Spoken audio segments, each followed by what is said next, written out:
Hello, I show you how to hard reset on Samsung Galaxy S3 Mini. Turn off the phone.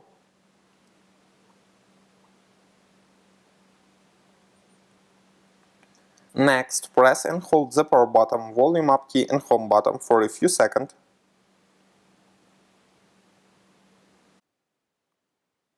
Now use volume key and power button to select factory reset.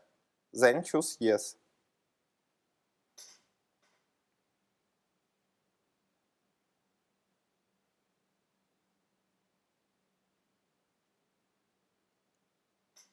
Finally click the power button.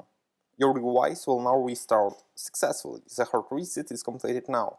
Subscribe to our YouTube channel and rate the video.